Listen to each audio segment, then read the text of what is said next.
Anyways, after that, 6 years later, by 69, I did what I thought was impossible. From terrified of being broke to a seven-figure portfolio and real financial freedom. Welcome to Wisdom on the Front Porch. Subscribe, ring the bell, like, and share the wisdom. Pull up a chair and join us with today's guest. Hi, welcome to another episode of Wisdom on the Front Porch. And we're actually sitting inside today because it's raining outside. But you're always welcome on the front porch. Pull up a chair, and I'd like to introduce you to David. David, go ahead and tell our audience a little bit about yourself. Sure. Appreciate the opportunity to be here with you, Ellis. Well, my story is pretty unique. When I was 63, I just got fired after 18 years with the same company. I tell you, I would not wish that day on anybody. Here's the problem. When I did the math, I realized that if we drained all of our savings and all of our retirement, we would be broke by 65. When most people are celebrating and sitting back, we'd be like, where? I don't know where we'd be. But the problem is, Ellis, it wasn't that was a very tough experience, but the hardest part was driving home that day, thinking, how am I going to tell my wife, Mary? We'd been married for 30 years, and she did not deserve the mess I just threw our life into. And so that took me on a journey. I don't know how much you want me to tell, but that led to something amazing. But in a moment, it was absolutely terrifying.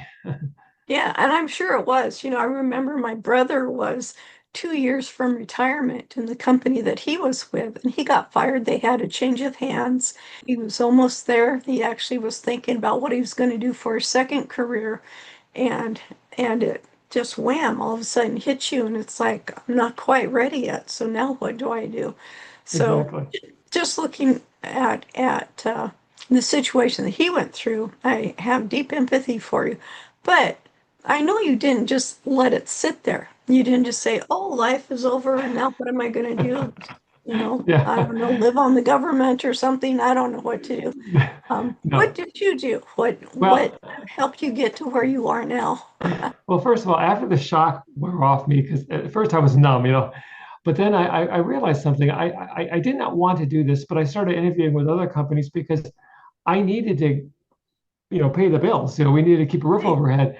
And so, but my heart wasn't in it, Ellis. I just felt like the corporate world wasn't for me anymore, but I didn't know anything else. So everybody I kept interviewing with, they all kind of politely confirmed to me that the company that fired me did the right thing because I was no value anymore to the corporate world. And so after a while, I said to myself, this isn't working.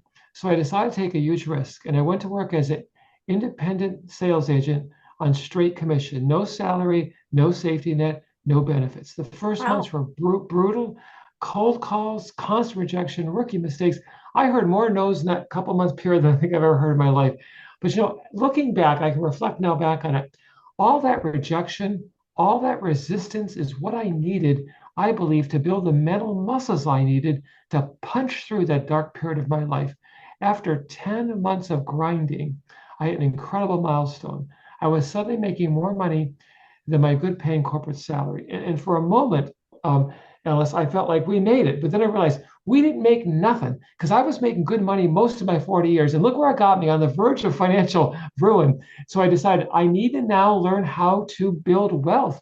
Making money is great, but if I don't build any wealth, we're going to be in the same boat, in a couple of years or whatever. And so I didn't have time for a bunch of investment theories and all that kind of thing. So I dug down myself, read 21 books, listened to 13 podcasts faithfully, read blogs, newsletters. Every time I got a good idea, I put it on this one piece of paper, kept putting them down. When the paper filled up, I committed it just one piece. So what I did is I took the worst one off and put a better one on as I found better ones. I kept refining it, refining it until it was what I call a set it and forget it approach. Because I had a business to run that was just getting off the ground. I couldn't be watching Wall Street and all that kind of thing. Anyways, after that, 6 years later, by 69, I did what I thought was impossible. From terrified of being broke to a seven-figure portfolio and real financial freedom. I now know it is never too late to rewrite your story. Because if I can pull that off starting as late as 63, anybody can with the right direction. And I truly believe that. Wow, that is incredible. Yeah, because a lot of things that I've been hearing is like, If you're over 60, it's probably too late for you. You need to invest when you're 18 or 20 and start going from there. So to Yeah. hear you say, at 63, okay, it's not too late. Let's get it done. Yeah. So that's really curious. So what made the difference? Why Well, why did you learn something after you were 63 that you didn't learn before then? Well, I got lucky because I heard this true story about the same time all this happened, and it kind of was a light bulb moment for me. I'll just briefly share it with you. Okay. Scientists at the Max Planck Institute did an experiment. What they did is they placed people in the center of a dense German forest and told them to walk in a straight line to the edge. Now, these were confident and capable people, but when the clouds covered the sun and they lost their point of reference, the GPS tracking they were wearing showed they were gradually starting to walk in circular motions. Many of them were ending up right back where they began, and yet each and every one of them was absolutely convinced they were walking in a perfectly straight line. Ellis, that is my life story for 40 years. I was working hard, making decent money, thought I was doing the right thing, but ultimately walking in financial circuits, ending up in the same place where I started. And that was awakening. I said to myself, I need a compass, not a steel or glass or plastic compass like traveler shoes. I needed a one-page compass because I'm the kind of person, Alyssa, I can get distracted easy. A shiny object, a hot tip, and I'm off to the races in the wrong direction. I needed something to keep me on that 30,000 foot view. So I knew I wasn't going off because I did not have time anymore to make mistakes. My runway was very short. It was more like a helicopter pad than a runway. I did not have the time to go off on tangents anymore. And the compass kept me on the right path and it kept me motivated and directed with laser-like focus. And that made a big, huge difference that I didn't have for 40 years before that. Wow, that's incredible. And I think that's so true is we do need that one strategic, and it doesn't have to be just one. Obviously, you listen to a lot of blogs, podcasts, other things, and you started learning from them, learning what you needed. And I really commend you on that because there's people who do listen to all of that and they just don't put it into action or they Yeah, don't know how to put it into action. yeah. So that's something I would like to talk to you about is, yeah, you had all this information. How did you know what to do? Well, I'll just show you if I could the actual Sure, compass, okay? that'd be Because great. and I'm going to give this to all your listeners for free at the end of the show, so it's not anything secret. Basically, it's two parts. This is called the 9 trail markers to financial freedom, and the beautiful part about it is you pick up wherever you're at. One listener could be down here already. One person could be starting right up here. It doesn't really matter where you pick. But the first one I have is career and income success, because a lot of books I read, they all assumed you were already making good money. Well, otherwise, why would you be reading this book on financial planning and all that kind of thing? No, that's not true. A lot of people aren't Right, making the money they want. A lot of people are underemployed, underpaid, underappreciated, and just underwhelmed with the kind of work they're doing. And so I devoted the first 2 chapters just to that, as how to get that good paying job that's the engine that drives the investments and drives the rest of the financial planning. So right. that's really critical. I couldn't leave that out. Also, the debt freedom. Okay, a lot of people are saying, I'm in heavy credit card debt, David. Well, how to get out of that mess, okay, in a simple way. Wealth accumulation, pre-funds. It goes down the list, okay? But here's the other side of it. It's the 5 North Star principles. This is the thing that keeps you safe. For example, live on less than you earn. If we don't figure that out, if somebody doesn't figure that out, and I have a whole couple of chapters on that, you can forget everything else because you're never going to make money because you're never going to build wealth. You'll make good money, but at the end, you'll be like me at 63. I'm the classic, I'm the poster boy for not living on less than you earn, okay? Because I spent every penny I earned just about, okay? And so it Yeah. goes there. But then the last thing is the navigation links. What it is say you're on I want to get out of debt, number 3. You say, well, that's David. That's nice. You have a number of words here, but I need a little bit more information than a number of words. Well, that's where the book comes in, okay, the one-page wealth compass. This Okay. is the Okay. 30,000 foot, this is the 30,000 foot view. This is the ground game. It says, take a right at the light, take a left at the stop sign. It gives you the details you need. So you just go to chapter 4 in the book, and then you'll absolutely will give you the steps you need if that's the step you're on. And that's how this kind of works. And what brings all together, because you made a profound point, Ellis. And you said people read books, but they don't know how to implement it, or they just, nothing really happens after it. I've read many books in my life, and I had a life-changing idea, and it's all I'm going to use that. Then 2 years later, I go, oh yeah, I come across it. I meant to do that, and I didn't do it. So what brings all this together is I have a 2-minute meeting, and I teach this in the book. Have a 2-minute meeting with yourself. Literally just 2 minutes is all it takes. I put on my calendar. Mine's 4 o'clock every Friday afternoon. I get the compass out and I look at where I'm at, what I'm working on now, and I look to make sure I'm not getting into trouble with my North Star. For example, one time. Okay, I want to interrupt you real quick because we might have those No, that are just listening and not watching, but you're holding up. Is it just a single sheet of paper or is it a booklet? No, it's one piece of paper. This is the distilled version of everything. But like you said, people need more information on certain things. That's where the book comes in, where they can go to the specific chapter that deals with the step they're on and get the hand-holding steps, the hand-holding things you need to get through that point. Okay, so I'm glad you mentioned that. Okay, because now everyone's seeing what we're doing here. But anyways, go ahead. I was just going to say, because there's several people that are talking about building wealth and whatnot, and getting into real estate and all of this, but you've got to have the money to invest it. And if you've been, enjoying your paychecks and enjoying your life, and you haven't really been investing in stuff in the meantime, you don't have anything to do. So how do you even get started? I mean, a lot of people are feeling really discouraged because it's like, okay, it's out there, but I can't do anything because I don't have the money to do anything, or I don't have enough of it.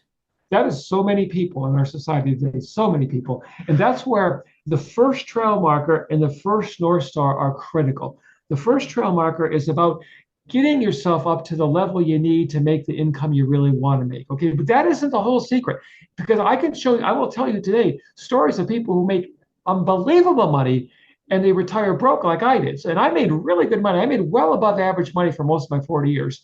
So like I say, I'm the poster boy for messing up this. But then the second piece on here on the North Star is living on less than you earn. That's the first step. And if you have debt, if you have credit card debt, that is mathematical proof you are living on more than you earn, not less than you earn. Okay. And so that's where, and if you don't, that's why I put these both first on both sides of them, because it addresses the exact issue, Ellis, you're talking about. People feel they're not making enough money and they aren't building any wealth because they don't invest anything, because they don't have any money to invest. And if they don't do those two things, then everything else I say or any other book says or any other financial guru says is absolutely going to be of no value to them. And so that's why I say, let's face reality first. And that's the key thing. Okay. So, yeah, don't keep putting things on credit. I remember when I was getting out of high school, and everybody, getting a credit card was a really big deal. I mean, now it's just fantastic. And, you learned how to, and they didn't really let you go beyond your credit, but beyond what you could do. And then all of a sudden that started changing. I can't say all of a sudden, but it did start changing. That, you could go buy a house you couldn't afford, you could buy cars you couldn't afford, you could buy all this stuff you couldn't afford because you had all these credit cards. Now MasterCard and Visa card came out. You could use them anywhere.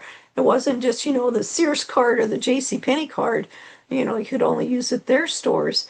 And then there was ways to pay off your card and still shop. Even though you're not really paying off your card, you're just paying so you can buy more stuff. And it's like, it got to be this ridiculous thing to where now we're so far in debt. A lot of people, it'll take all their lifetime to do it unless they come to someone like yourself who can show them how to get out of there. And you're hitting such an important point, because the National Council on Aging, this is a shocking statistic, says 80% of seniors are experiencing financial insecurity. I didn't say 10 or 20 or 30 or 50%. I said 80%. I mean, this is the society you're talking about that we all grew up in, about putting it on cards. This is destroying people. I mean, and let me tell you, let me dispel a lie right now that people think. They're saying, oh, if I made as much money as David, or if I made as much money as LS, I could invest too, and I could be, no, that's not true. Let me explain to you what right now. NBA, the National Basketball Association, the average player makes over $10 million a year. I didn't say $10 million in their career. I said in a single year. And yet, 5 years after retirement, 60% of them are broke, according to the Netflix documentary Broke. And the NFL is worse. 78% of them, after only 2 years of retirement, are bankrupt or in serious financial stress, according to Sports Illustrated. Now, compare that to Dale Schroeder, a basketball loving carpenter who made average to below average income his entire career, but he chose to live on less than he earned and invested the difference. He ended up with a $3 million portfolio, which is more than most NBA players and most NFL players making their tens of millions of dollars a year. I'm telling you, this is real. People make an excuse, I don't make enough money. That is a lie. You can do it. I'm showing you, you can do it on any level of income. Sure, it's better to make more money, but you can do it on less money. Here's the point I learned when I developed my compass. Making money is different than building wealth. Those basketball and football players, they were pros at making money. I mean, how many people do you know that are making over $10 million a year? Not very many people I know anyway. So, okay. And yet most of them were terrible at building wealth. Dale Schroeder, on the other hand, he was pretty poor at making money. Let's face it, okay? But he was a master at building wealth. Two separate skill sets. And let me say to the entrepreneurs, because I know you have a lot of entrepreneurs listening to the show, don't be thinking like I did when I was in my 40s and lost two companies when I tried to be an entrepreneur and failed miserably. One of them plunged me into a six-figure debt. Don't be thinking, oh, it's all in my company. I'll one day sell my company. I'll be fine. No, you need to have both fronts working. Yes, do your company, make that 100% of a good effort, but also at the same time, be building your wealth, because you never know what's going to happen. Things just change in a dime, and all of a sudden, it's not like you thought. And when you're 63, I don't want you in the same boat I was at 63. It's not fun, I promise you. No, that's really good. And I actually, my husband and I actually lived through going through our retirement and going through our savings. He got hurt. He couldn't work. And Okay. in 2 years, it was disappearing really fast because we had, you know, mortgages, I guess the way you'd put it. We were paying on some property and some other things. And then, COVID hit during that time. Yeah. Prices began to go up, and it was just like, we were really glad when he did find a job that didn't have him required to do the same work he was doing, even though it was in the same type of work. But it's scary, and it's like Mm. we didn't want to get back to that point again to where we had to use all of that just to live on and to survive. Yep. And I know there's others. Yep. I watched our neighbor who had a massive heart attack, Mhm. and it took everything they had. In fact, they were getting ready to file bankruptcy. And someone who knew about finances said, you don't have to do this, and here's why. Don't use your retirement, don't use your savings, even though they'd already dipped into a lot of that. Yep. And it was really good for them, and they were able to get out of there. But we you're supposed to put away for a rainy day, for when something does go wrong. But I mean, I look at the prices today compared to where they were even 4 years ago. It's Yep. crazy. I mean, It is. we're lucky. We're here in Texas. We're only paying $4 a gallon for gas for regular type of gas. Diesel is way higher. Where you go in other states and they're almost to $10 a gallon. And Crazy. it's crazy. It is. And of course, everything else has to go up because it costs, Yep. everything requires fuel to take it to the stores or whatever. So everything else is going up in price. And and if my husband got hurt today and we were in the same spot we were, 6 years ago, I don't think we would survive it because Um, we didn't have that extra wealth built in. Now we're yep. starting to do that, and it's making a huge difference. It does. And then you don't have that worry. And some go, oh, I don't worry about it. It's like, Yeah. well, once it happens, you do worry. Yeah. Yeah. Because Exactly. then it's kind of like, what do I do now? Exactly. So get a hold of David and plan ahead of time That's right. Well, so you can don't I have give to your worry. Ellis, can I give your listeners a practical tip that might, Oh, and so absolutely. they can actually use? Okay. Let me just mention something to you. I doubled my portfolio 3 times in a 6-year period. Now, most people would say Wow. that's not possible, David. The market didn't increase that much. You're either lying or you're delusional. Now, let me explain something. First of all, I wasn't day trading. I wasn't chasing crypto or trying to time the market. Okay, I assure you. I was doing the opposite of that. Something so boring it would put you to sleep. And let me share with you. The crazy part of it is when the market was down, I was thrilled. When other people were panicking and selling, I was buying more shares at discount prices. My only regret, unless the market wasn't down more during that 6-year period, because I'd even done better than I did. But what really surprised me is the math. Let me share. There's a thing called the rule of 72. And what it says is if you're getting a 10% return on your money will double every 7.2 years or roughly every 86 months. Once I developed my compass and started following it, my first double occurred in just 30 months. Second one, 13, third one, 29, for an average of 24 months, way less than half the 86-month expected time period. But the secret wasn't the returns. I was doing three simple things that I hadn't figured out the first 40 years of my life. Okay. The first was I knew my time was short. So I forced myself to save a percentage of my income, and get serious about that, putting it aside before I spent any money. That's going, okay. Second thing, I got in the right kind of investments. I'm going to tell your audience right now what they were. I only invest in two funds. One of them, that's how simple it is. It's incredibly simple. One of them is the US market. I invest in every publicly traded stock in the United States in one fund. They do that for me. I have a tiny little slice of every one. The other fund I own is every publicly traded stock outside the United States.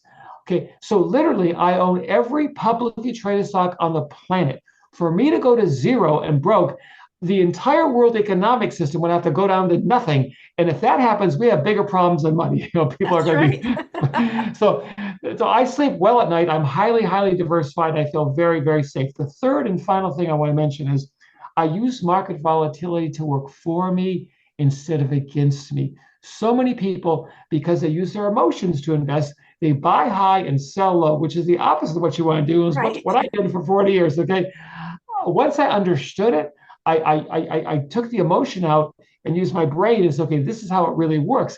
It's crazy how people change their thinking when they invest. Like if you were to go to the department store and they had a big sign, 50% off, you wouldn't say, hey, I don't want no 50% off. I want to pay full retail for that thing. When's it going back to the full price? No one does that. But yet with the stock market, they do it all the time. The market crashes 50%. Oh my gosh, I got to get out of the market. I don't want to buy anymore. No, that's the time to buy. For over 200 years, every time the market has gone down, not only has it recovered fully, but has gone on to new heights. 200 years is pretty safe statistics for me. I'm pretty comfortable with what we know how the market reacts. I think we can plan it pretty good. So here's what the bottom line is. I learned how to build my wealth twice as fast with half the risk compared to how so many people do it. It's not a risky thing at all. It's the opposite of risk. It's very diversified and very stable and steady. Wow, that's incredible. That's really great advice. Thank you so much.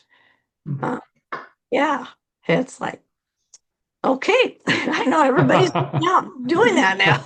Yeah. Like, come back, finish the show, then go do it. Right. Right. Yeah. Can I also tell you one of the biggest mistakes people make when it comes to investing and financing? Because I mean, people, I'm sure your listeners are making it right now because I made it for 40 years. I know that until I understood it all. People are paying tiny, like termite-like fees that they don't even notice until their financial foundation crumbles. So let me explain what I'm talking about here, okay? You got two people, say they're both starting out in their careers, A and B, both making average income or whatever, okay? Both decide to put $25 a week away for their future, okay? Pretty modest amount for anybody, just about, okay? Person A, though, puts it into a low-cost index fund, like I was talking about, with a 0.03% annual management fee. Person B goes to an advisor who charges a full 1%, which is common, who puts them in an active fund with a 5.75 upfront load and a 0.66% ongoing management fee, which is not uncommon at all. Okay. Now Okay. let's fast forward 40 years, assuming the same historical market returns, assuming the exact same contributions every week. Person A has now a portfolio of $1 million on $25 a week. Person B has a portfolio of $570,000. That's a $430,000 difference. That's not market timing. That's not bad investment. That's not risky thing. That is simply fees, quietly, tiny fees, quietly eating away at the portfolio Wow. week by week, month by month, year by year. But here's the thing that's surprising. We assume they never got a raise. If we factor normal raises, that gap of 430,000 would be even bigger. But here's the biggest tragedy of the whole thing, Ellis. Most of those that person B probably feels like, oh, I got great service from my advisor. He was a nice guy. He knew my kids' names. We went golfing occasionally. But little did he realize what he did is the equivalent of giving someone else half of his retirement with the fees that he paid. I'm not against advisors, but what I'm against is products that enrich Wall Street unnecessarily high at the expense of their clients' portfolios. And I'm embarrassed to tell you, Ellis, that for 40 years, I didn't even question fees. I thought those are the rules of the game. You got to do it. Little did I realize the rules we don't question can cost us the most. In person B's case, it cost him $430,000. Wouldn't it be nice to have an extra $430,000 when you retire? Not person B. He ain't gonna have that. Okay. No, that's really good to point out is there are those fees. I know my husband was doing a stock market program, and he's really good at it. He knows what Sure. he's doing as long as he's paying attention. It's when he stops watching it. But that's not, you got to be watching it. But he saw all these different things, and he said, we get into gold, we get into other metals, and if you are letting someone else manage everything for you, you're losing a lot right there. And every company is not created equal. They are not all doing the same things. And so you really have to be careful. You have to look and see what is out there. You have to see what they are charging. And like you said, all those little things add up. They do. They do. And I know a lot of your entrepreneurs out there, they don't have the time like your husband had to do that investment stuff. Like that's why I made this because I'm an entrepreneur too, and I had to wear my business. I made it with a set it and forget approach. Here's how long it takes Nice. me to invest. Here's the study I have to do every month. Okay. I pay myself once a month. When the money hits my checking account, I take a portion of it and transfer it on my computer to my investment account. Some of it goes to the US fund, some of it goes in the international fund, and then I click out. That takes me less than 5 minutes a month. Oh, That's wow. a total amount of investment and time I have to do because I don't have the time to be that doing that stuff. And Yeah. congratulations to people who do. I'm happy for them, but a lot of the entrepreneurs they don't have that free time. And this is why set it and forget approach was a really key thing when I made that compass. It can't be something you got to study and watch Wall Street and do all this moving around stuff. And you can't do that. Who has time for that? So I don't. Maybe some people do. I don't. Yeah. I don't know. Yeah. Some people might like it. Maybe that's their Yeah. job. That's If it's, that's if good. it's if they enjoy it, that's their hobby. I'm not complaining about that. But most people, like I Right. say, entrepreneurs, they don't have that kind of time. I'm thinking. I Yeah. don't. And I'm glad you brought up the fact that, every month you pay yourself first. That's the one thing some people have a really hard time wrapping their head around. I know I did for a lot of years. It's like, what do you mean pay yourself first? I'm getting the whole thing. I'm getting paid. And it's like, well, no, you're not. You're Yeah. taking a percentage and setting it aside. This is what you're going to be using to invest into, have retirement. We talk about those who are faith-based. We talk about taking 10% of our savings and putting it towards Yeah. giving back to our Lord. And but why not take 10% also to yourself? You've given him Exactly. 10%, you've got 10% here, and see what you've got left over. Now, the one thing I do want to talk to you is about getting out of debt. We've most of us have heard about Dave Ramsey and the snowball effect and all the different things like that.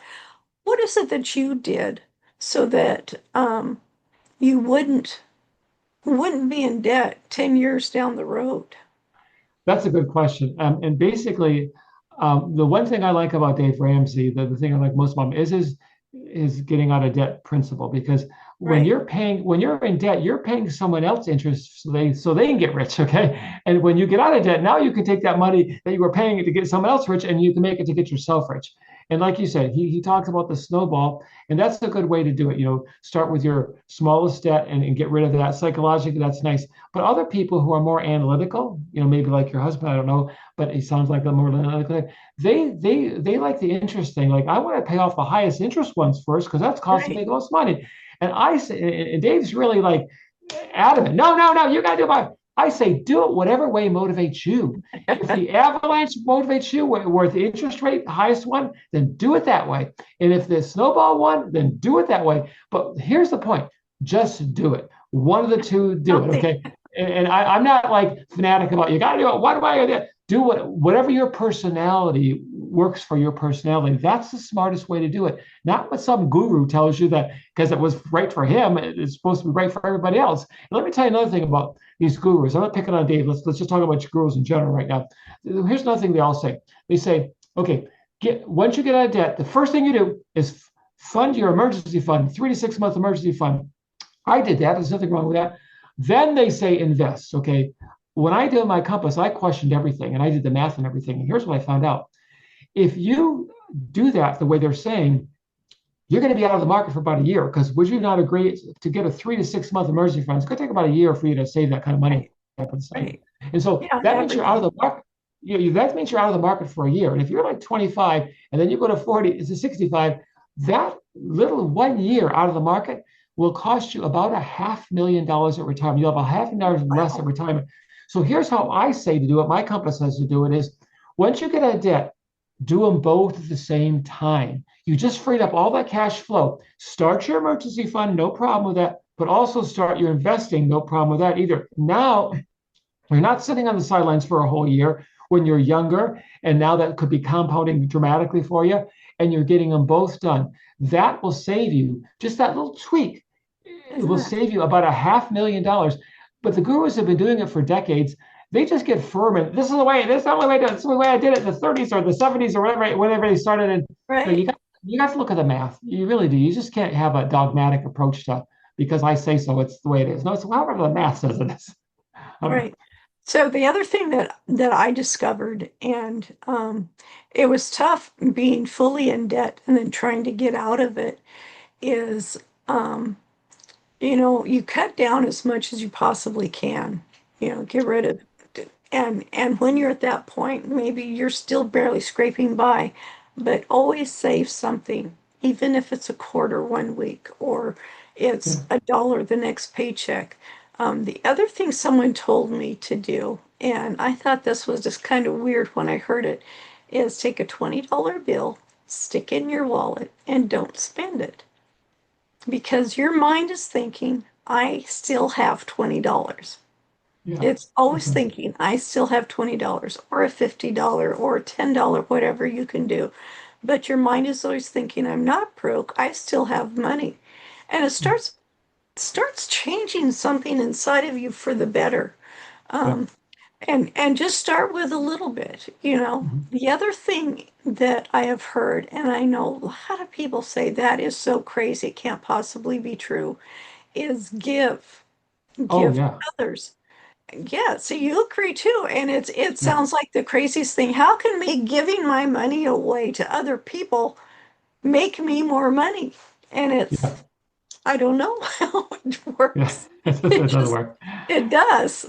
Yeah. I think it changes your mindset. It stops you thinking about me, and stress, stress, stress, and my problems all the time. And when you give, you're blessing somebody else or another life or whatever, and Right, it just gives you a much better attitude. My wife and I, we love to adopt anonymously a couple families at Christmas time who are struggling or whatever, and we have so much fun doing that. We get their wish list. We go shopping like when our son was a little boy, all over again. And I think we have more fun than they do. I mean, they love the gifts, but I'm just saying.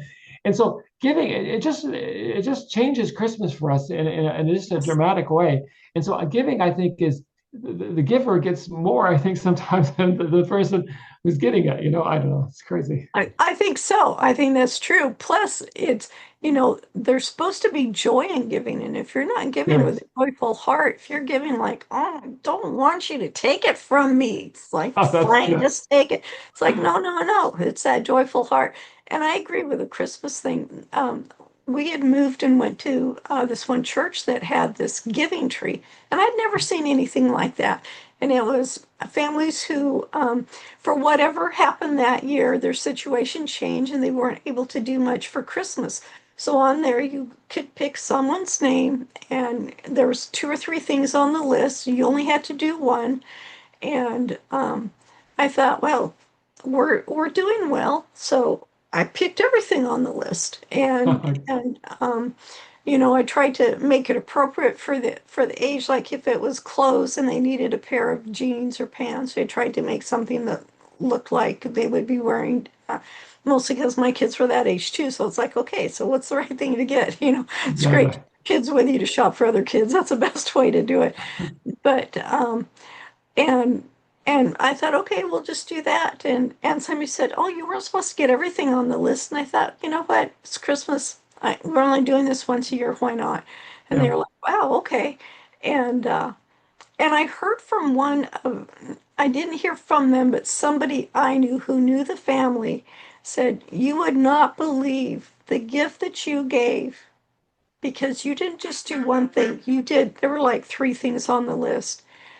That young man, I think he was like 14, 15, was so overwhelmed by the kindness you showed that a stranger would help them out during their time. And it Yeah. was like their dad was in the hospital or something. I mean, it was a really tough time.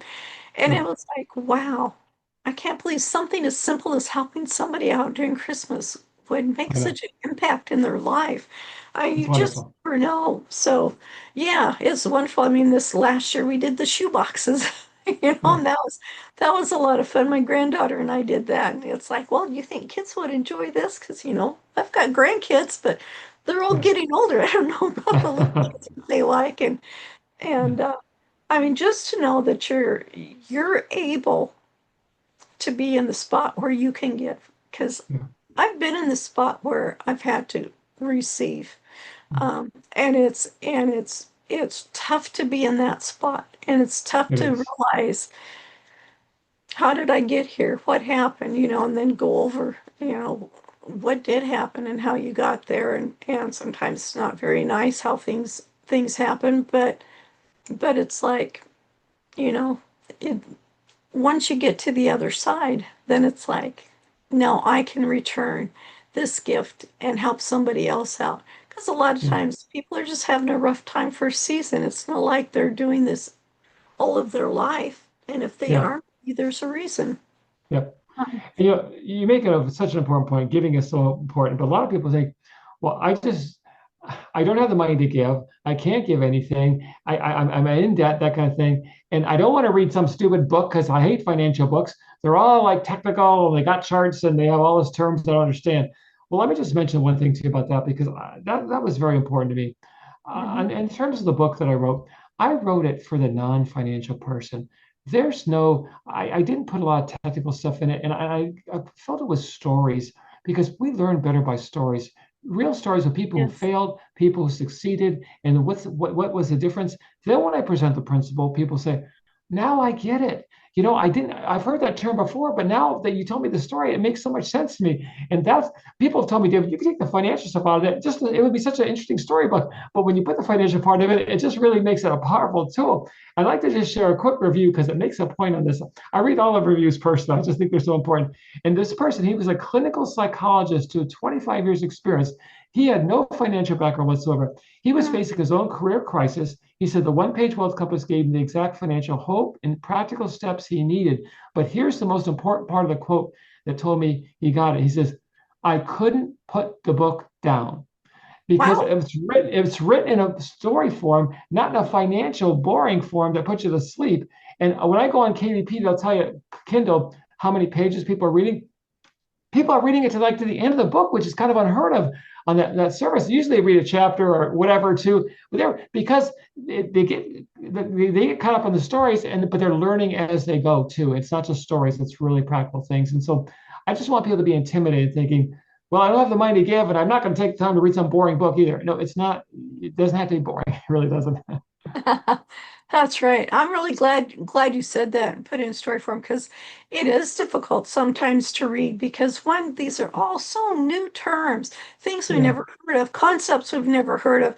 And so it can be really daunting and take us a long time, some of it us a can. long time to understand it or to read it, or we get tired of feeling like we just don't get it. But Yeah. the way you presented it, you make it so easy that we can get it right away. And that's really important for our audience, for our listeners, for our viewers to know that Yeah. here's a book they actually can get through. Yeah. And I love that here you figure, you figure people who are making that kind of money, like psychologists, psychiatrists, doctors, whatever, Yeah. that they don't have any financial worries, but obviously They they do. do. They're just humans like us. They haven't learned how to invest. Some have, some haven't. Can I share with you some statistics that might be important for people to understand? One of them I shared already from the National Council on Aging that 80% of older adults face financial insecurity. But here's the other ones. 50% of people 60 plus do not have sufficient income to cover their basic needs. I'm talking housing, food, and health. That's half our society. Yeah. That's like scary. That's mean like that would have been me. I really would. I was on the path to be that. I was going to be that person right there. Okay. Here's another one. Number one cause for gut-wrenching stress for seniors is the fear of running out of money before they run out of life. That people Right. are just that's on their mind. They're thinking about it. What a way to have your retirement when you're thinking about, am I going to run out of money before? These are people who worked their whole life, 40 years for good, worked hard, contributed well to their companies, were loyal employees, made their employers wealthy. Okay, but unfortunately, they didn't take the time to make themselves wealthy with just some small little tweaks. They could have really had a much better deal. So I tell people, don't wait, start now. They say the best time to Right. plant a tree is 20 years ago. The second best time is now. Same thing with investing. Yeah, it would have been nice to start 20 years ago, but hey, starting now is not bad. And don't tell me I was 63 when I started. Don't tell me if you're 53, it's too late. And certainly don't tell me if you're 43, it's too late. Because man, if I could have started at 43 or 53, man, what a difference. I mean, I'm doing fantastic now. I don't have to work. I'm only working because I love working. I have my own company. My son works with me now. We're having a great time doing it. Nice. But don't wait, please. Start now. Yes, absolutely. So I wanted to ask you, and I know our time's getting closer, but I did want to ask you, what about people who come into a lot of money all at once? I mean, That's good. whether it's the lottery, whether it's family passing away, whether it's I don't know, maybe they dug up treasure gold, maybe they found a Yeah. meteorite that crashed into their house. Now they've got but all of a sudden now they've got money. Now I know it's so easy for them to lose that money within the first year, whether it's millions or whatever it is. And it's because their mind is still thinking the same as it was before. Oh, well, and I've got all this money. Now I can take a breath and I can go spend it and I can go have fun. What is really the first thing they should do when you come into some financial Yeah. success, or however we want to call it? And maybe a relative died and you're left in a amount, or you sold some property that you've had for years and now you have all of this money. What is the very first thing they should do? And again, I'm not trying to sell self-serving, but this is what I would do. And I believe me, I would go to this page and say, where am I at right now? Okay, maybe I got a amount of money, but do I have a mountain of debt too? That's going to be the first thing I'm going to let. But I've done some studying on people who suddenly come into a lot of wealth. And here's what I found. There's two kind of outcomes for both those people. The Okay. people who were already disciplined, and when they got the money, they go, I don't need this money, but it's certainly going to help my life. But I've already got my investments going. I've already got retirement going. And without this money, I'd be just fine. Those people do wonderful with the money. They don't have a problem. They use it and they know how to wisely to use it because they've been doing the wisely part for most of their life. The Right. people who are on the verge, like I was, without knowing what to do, those people, unfortunately, that is a blessing that usually turns into a curse for those people. And let me tell you why. They have the same bad habits. They just got more money to do the bad habits with, okay? And it goes away really quickly. I remember reading about somebody who ran 27, I don't know how many millions, about 27 million or something like that. And they bought fancy cars, they bought all this, and within a couple of years, they were literally living in their storage unit they had.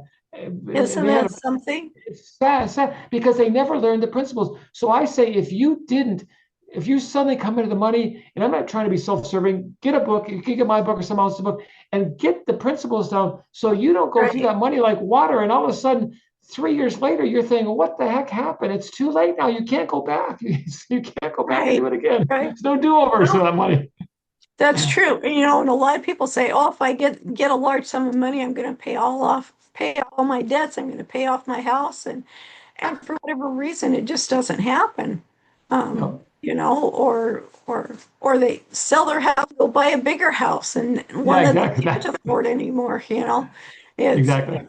I was always impressed with Jimmy Stewart. Here he Oh, is. He's this big movie star. You figure all the movie stars have their big houses. No, yeah. him and his wife had this simple home. They had this home that was just, two or three bed home like most people had, and very basic. They weren't extravagant or anything like that, and that's what they lived with. I mean, they had a modest home, I guess is the correct word for it. Yeah. And it's like, what's wrong with that? There's nothing wrong with that. They still had friends and entertained people and stuff. And Yep. and we need to look at that as an example. Yep. And everybody talks about, oh, this is really bad for you. This is really good for you. This is really whatever. Well, when we stop to think about it, everything in moderation. Yep. And we need to live our lives that way, live it in moderation. Yeah, we may have all this money right now, but what are we going to do to hang on to it to make sure that 1 year down the road, 5 years down the road, 10 years down the road, we still have a lot of that money there? And I agree Yep. with you. You don't know what to do with it. Get your book or someone else's book, but make sure you Yeah. get a A hold of book. someone who's already lived this and knows what Yep. to do, knows the right way to do it. There are a lot of people who tell you what to do with your money. When my sister came into some money from a family member, she says, "What do I do?" And I says, "I don't know what to do, but I know what I can tell you. I will get a hold of one of my friends who does this for a living, and you can talk with them and they Mhm. can guide you through what's the best thing to do. She want to know, should I just pay off the house? There's reasons why you don't pay off a house, and you invest them in other things. And I like the example you gave is you don't just automatically save for an emergency fund because you've lost all that time that you could be saving up for something else. Split the cost between them. Do a little bit of each and see where it goes. Um, Yep. I guess that would be my advice to people is get a hold of someone who's already been through what you're going through and Yep. they've come out on the other side you like, Yep. maybe they're still going through it or whatever. Um, don't take advice from people who have never been there Yep. or who says, well, I know what I would do if it was me. And it's like, Yeah. well, don't know what you would do until you actually are in that situation. One of the things you make such good points. One of the things I talk about in the book is the conflicts of interest that are out there, and there's three different types. I'm not going to go into them now, but I would just caution people very when you get to an advisor, just make sure you check them out. Make sure you understand. And just because they say they're fiduciary doesn't mean you should just blindly trust them. Because attorneys are fiduciaries. Now, do we ever know any honest attorneys? Unethical attorneys? Sure, there's plenty of them out there. So don't just be careful. I give you steps on how to caution, how to analyze any advisor, and even the books you read. You got to be careful. When I picked those 21 books, there was about 30 of them I didn't pick because I noticed right away when I went into them, there was a conflict of interest. They were actually subtly trying to sell you something or do it in a way that would make them enrich them and not you. And so there's a Right. lot of information out there. And when you go to trust somebody, make sure you thoroughly check it out because the worst thing you could do is trust somebody and then all of a sudden you're out of $500,000 or $2 million when you could have really had Right. some money that, yeah. Yeah, that's very Thank you. good advice. Very good advice. So how do people get a hold of you and where do they get your book and your one-page flyer? Sure. Well, let me tell you, to the listeners who are feeling that quiet desperation I felt when I was 63, I just want to tell them, first of all, this is not your ending. It's just your beginning. You just need clarity. And my mission is to share this one page of clarity so no one has to go through the terror I did when I was 63. Just go to onepagewealthcompass.com/free, onepagewealthcompass.com/free, and grab your free PDF download. Okay, it strips away all the confusion and all the conflicts, and it gives you a set it and forget it approach. Plus, what the book does, it provides a peace for you. It's a simple clarity that few people ever achieve. Here's my most important message I can give you. Okay, clear direction beats misdirected speed every time. For 40 years, I had misdirected speed. I was making good money, but doing it wrong. Once I got the compass, I accomplished more in 6 years than I did in the previous 40 years in terms of building wealth. So go to onepagewealthcompass.com/free and get your free one-page PDF download today. That's what I recommend. That's awesome. Thank you so much, David, for being here and for helping our audience build their wealth and not get to that retirement point and go, now how am I going to live? And or work Yeah, until they're 80 years old. I mean, a lot of people are doing that now. They're going to work because they just can't oh, yeah. afford not to. So this You're is right. You're right. great advice. Thank you so much. And thank your audience for being on the porch with us today. And we'll see you next time on Wisdom on the Front Porch. Thank you. Thank you, my Front Porch friends and neighbors, for pulling up a chair with me and my guest today on Wisdom on the Front Porch. Now, if you've got value from this conversation, would you do me a favor? Leave a quick review, then share it with someone you know who could use some inspiration. It helps more friends find their seat on the porch. And hey, make sure you're subscribed so you never miss what's next. Until then, keep the porch light on for new wisdom every time you show up. Your seat's always here for you on the porch.